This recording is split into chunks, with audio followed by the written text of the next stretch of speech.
বৰষুণ পৰাৰ পিছত এইবছৰ পুনৰ তামোল গছ ৰুবলৈ আমি যত্ন কৰিছোঁ। যোৱা বছৰ 250টা তামোল গছ ৰুইছিলোঁ, 50 জোপা। এইবাৰ আৰু অকণমান আৰু 150 মান ৰোৱাৰ এটা পৰিকল্পনা আছে। যিহেতু ধুনীয়াকৈ বৰষুণ পৰিছে এতিয়া তামোল গছ ৰোৱাৰো বৰ উপযুক্ত সময়।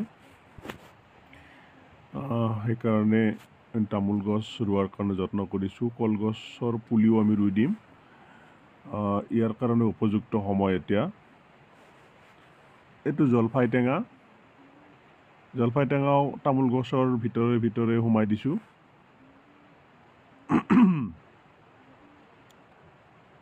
সাগৰ আলী ভাই,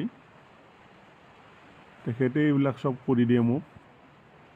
তামোল গছ ৰুইছে, এইটো বাঁহৰ জাংলা, মাছা বুলি কওঁ, মানে ঘৰুৱা ভাষাত আমাৰ জাংলা বুলি কয়। এইটো বৰ ডাঙৰকৈ দিয়া হৈছে। এইবাৰ যোৱা বছৰ কম আছিল কাৰণে মানে লতাজাতীয় গছ ইয়াতে ভালকৈ নুঠিল, সেইকাৰণে ফলনো নহ'ল সিমান।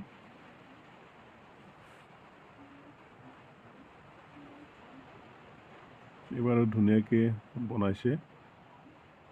এইটো আপোনাৰ 30 ফিট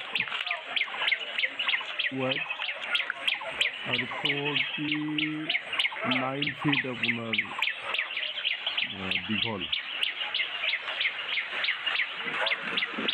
বগৰী গছৰ পুলি, এইটো থাইলেণ্ডৰ, এইটোও থাইলেণ্ডৰ হয়,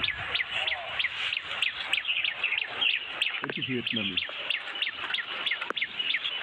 মালয়েছিয়ান বগৰী আছে আৰু এটা আপোনাৰ এজোপা আছে অষ্ট্ৰেলিয়ান। এই তামোলজোপা আমাৰ চিলেটত, চিলেট মানে বাংলাদেশৰ চিলেট নহয়, চিলেট জাতত, মানে যিটো বৰ্তমান আমাৰ লোকেলি যি তামোল পায় তাৰ আগত আহে। এইটো বগৰী গছ। এইজোপাত আপোনাৰ যোৱা বছৰ প্ৰায় 4 কেজিমান বগৰীত লাগিছিলে, মাত্ৰ এডালহে ডাল আছিল। মালভোগ কল,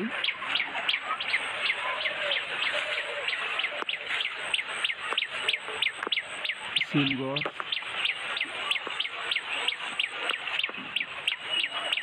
আৰম্ভ হৈছে আৰু। দোৱা কৰিব আপোনাসকলে। আমাৰ এই সাগৰ বাইক চব কৃতিত্ব দিব লাগিব। তেওঁ সদায় ৰাতিপুৱা উঠি উঠি কামবিলাক কৰি দিয়ে। এতিয়া আৰু বহুত বস্তু দেখা পাব।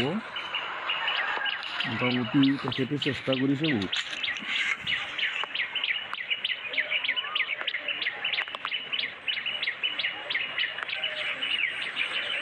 জলকীয়া,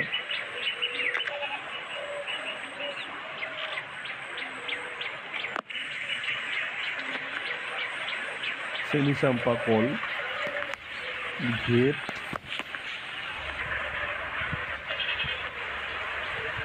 অমিতা গছ, অমিতা 20 জোপামান লগাইছোঁ।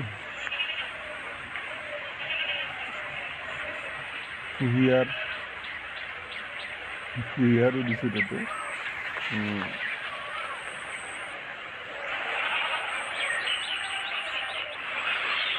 ৰঙালাও,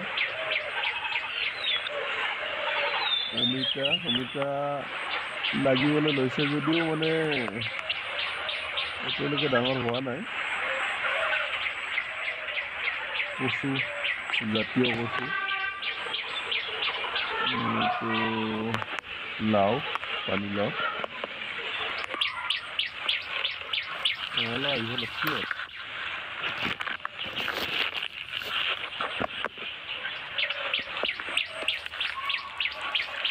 ভাতকেৰেলা,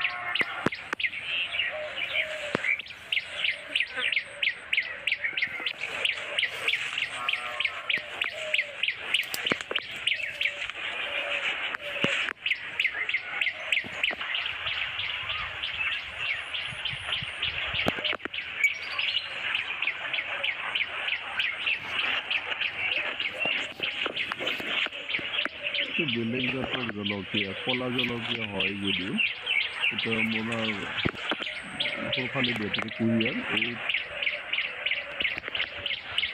এইটো হ'ল পুখুৰী।